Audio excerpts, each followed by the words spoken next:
सबको हिंदी समझ में आती है?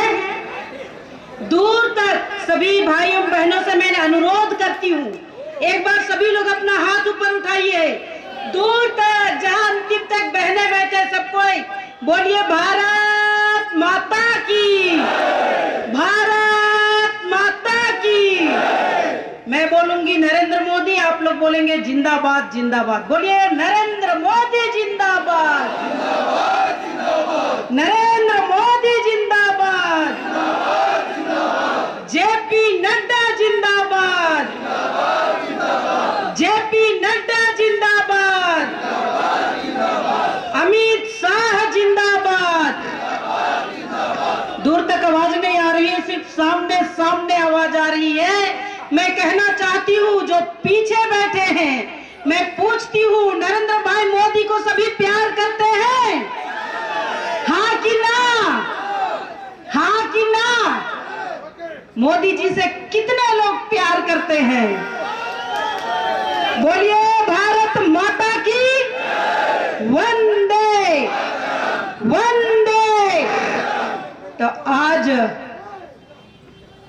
कर्नाटक प्रांत के कोलार जिला के मुलबाग में विजय संकल्प रैली का आयोजन किया जा रहा है और इस आयोजन का अध्यक्षता इस जिला के जिला अध्यक्ष डॉक्टर वेणुगोपाल जी कर रहे हैं।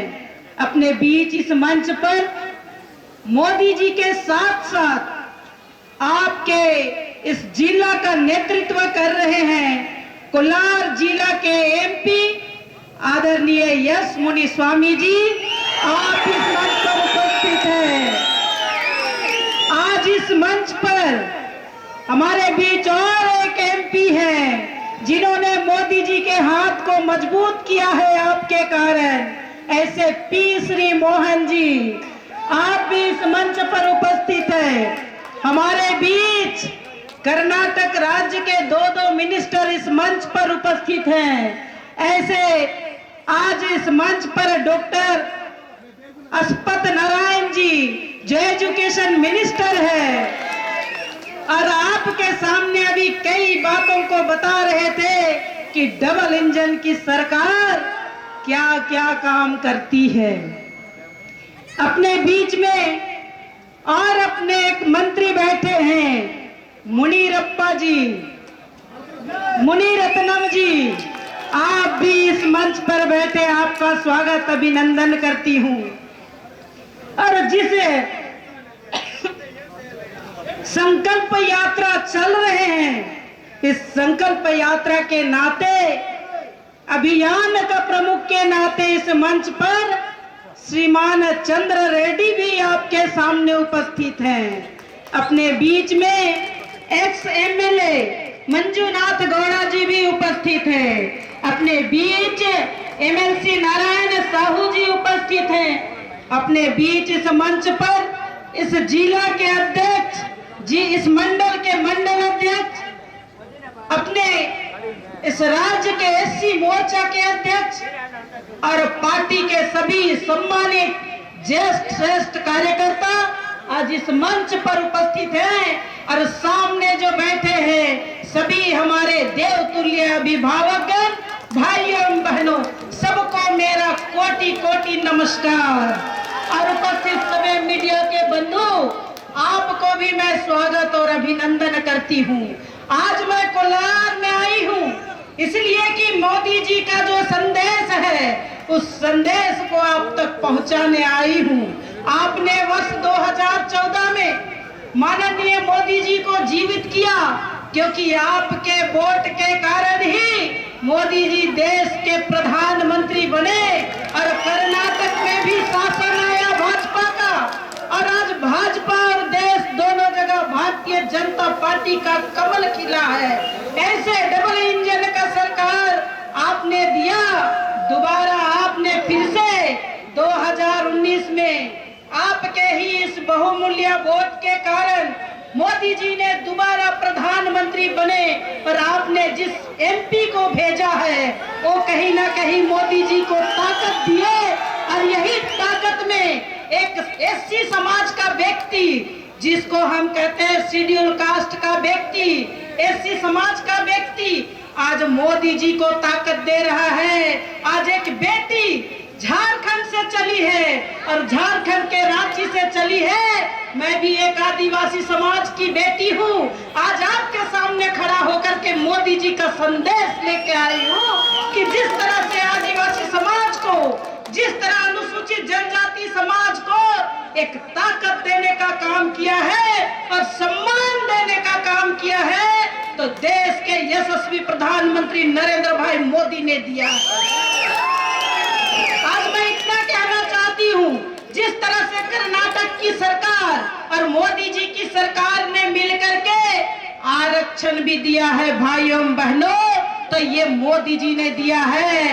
पहले तो जिसने सरकार चलाई उन्होंने तो सिर्फ वोट बैंक की राजनीति किया, ना आदिवासी का विकास किया, ना अनुसूचित जनजाति का विकास किया, ना एसटी का विकास किया, ना एससी का विकास किया। मैं आप सबको बताना चाहती हूँ, आदिवासियों और एससी समुदाय को सम्मान कब मिला?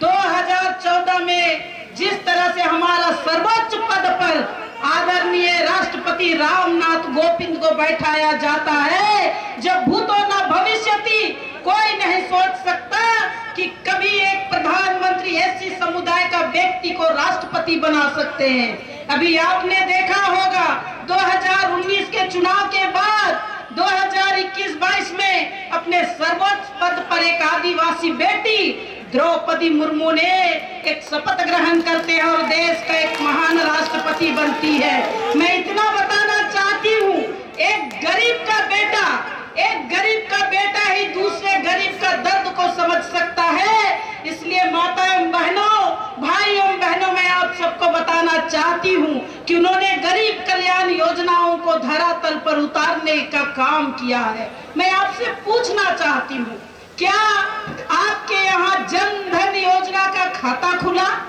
फ्री ऑफ कॉस्ट बैंक में जाके आपने अकाउंट खुलवाए, किसी को पैसा नहीं लगा।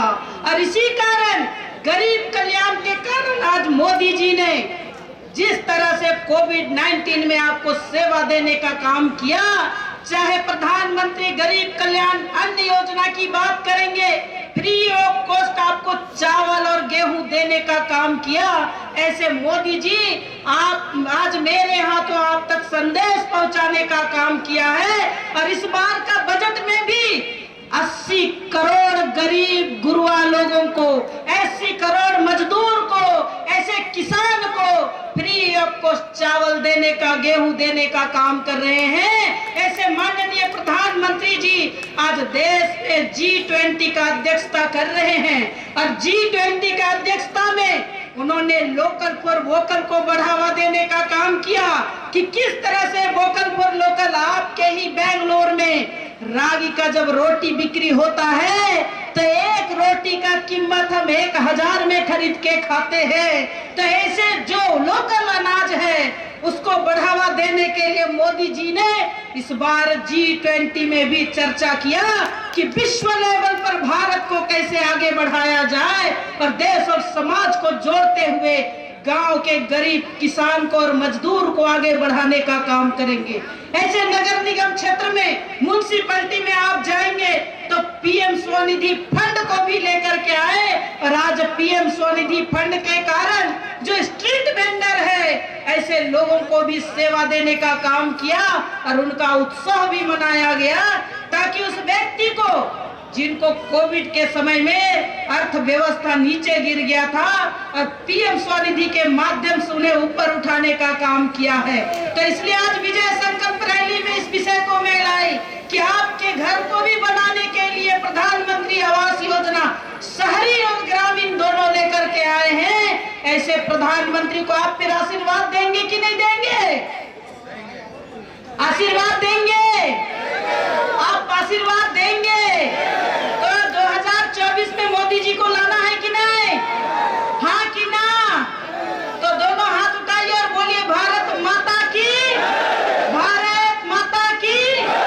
और एक बात बताना चाहती हूँ कि जिस तरह से आज विश्व में भारत को स्थापित करने का काम किए, जो वैश्विक नेतृत्व जिसको हम कह सकते हैं, ऐसे तिरंगा का मान और इस देश का इकोनॉमी को विश्व के 5वें स्थान पर लेके आने वाला सिर्फ नरेंद्र भाई मोदी है और दूसरा कल्पना नहीं कर सकता है। वो चाहते हैं स्टार्टअप इंडिया के माध्यम से आज हर कोई का खाता में डायरेक्ट आपके पास डेबिट हो जाता है और पैसा योजनाओं का चले आते हैं। एक समय था जब कांग्रेस का शासन था तो प्रधानमंत्री कहते थे उनके कि किस तरह से पैसा दिल्ली से चलती है और 25% यहाँ पहुँचती है। क्या मोदी जी जो पैसा भेजते हैं 25% आता है कि 100 में 100% आता है?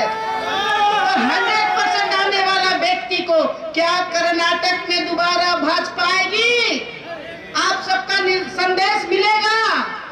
तो बोलिए एक बार सभी और एक बार हाथ जोड़ाइए और मोदी जी को और सशक्त और ताकत बनाने के लिए पुनः एक बार आप सब भाजपा को और कमल फूल पर वोट देंगे, इसके लिए प्रयास करेंगे। और इस संकल्प के साथ कि आज जिस तरह से भारतीय जनता पार्टी, चाहे ये कुलार हो या जम्मू कश्मीर हो, अपनी देश अपना माटी, और इसी के साथ उन्होंने धारा 370 को हटाया। जिस तरह से हमारे देश को नेतृत्व देने वाले डॉक्टर श्यामा प्रसाद मुखर्जी जी जब कश्मीर में आंदोलन कर रहे थे तो इसी कर्नाटक के हुबली में तिरंगा फहराने के लिए लोग डरते थे। आज वो तिरंगा भी फहरा और कश्मीर में जहां हुए बलिदान मुखर्जी, वो कश्मीर हमारा है और जो कश्मीर हमारा है वो सारे का सारा ये देश के यशस्वी प्रधानमंत्री नरेंद्र भाई मोदी ने करके दिखाया। और आज धारा 370 हट गया और 35A भी हटा और देश को स्वतंत्रता मिलती है। चाहे नॉर्थ ईस्ट की बात करेंगे या कन्याकुमारी की बात करेंगे, कर्नाटक की बात करेंगे या झारखंड की बात करेंगे, ईस्ट और वेस्ट, नॉर्थ और साउथ, सबको जोड़ने के लिए वसुधैव कुटुंबकम की बात लेकर के आते हैं और देश और समाज को एक धारा में जोड़ने के लिए नरेंद्र भाई मोदी ने एड़ी चोटी कर दिए हैं। तो मैं आप सभी से भाइयों एवं बहनों अपील करती हूँ कि 2024 और अभी कर्नाटक को संदेश दीजिए कि भारतीय जनता पार्टी का डबल इंजन का सरकार आएगी तो आपको सौगात का बौछार कर देंगे। आप जिस तरह से चलते हैं आपका बच्चा बच्चा आगे बढ़ेगा और इस देश में जिस तरह से भगवान श्री राम का नाम हुआ और अयोध्या में राम का मंदिर का निर्माण हुआ, ऐसे राम मंदिर में आप सबको आह्वान करते हैं कि जो संकल्प लेके चले हैं उसको मोदी जी ने पूरा किए हैं। तो मैं आप सबका बहुत स्वागत और अभिनंदन करते हुए बोलिए भारत माता की, नरेंद्र मोदी जिंदाबाद, बोलिए जय जय श्री राम, जय जय श्री राम। बहुत बहुत धन्यवाद। ರಾಷ್ಟ್ರೀಯ ಪ್ರಧಾನ ಕಾರ್ಯದರ್ಶಿಗಳು ಧನ್ಯವಾದ। ಮೂಡಲಕಿರಣ ಯೂಟ್ಯೂಬ್ ಚಾನಲ್ ಅನ್ನು ತಪ್ಪದೇ ಸಬ್ಸ್ಕ್ರೈಬ್ ಮಾಡಿ, ಲೈಕ್ ಮಾಡಿ, ಶೇರ್ ಮಾಡಿ. ನಮ್ಮ ಮುಂಬರುವ ಎಲ್ಲಾ ವಿಡಿಯೋಸ್ಗಳಿಗಾಗಿ ಪಕ್ಕದಲ್ಲೇ ಇರುವ ಬೆಲ್ ಬಟನ್ ಅನ್ನು ಒತ್ತಿ.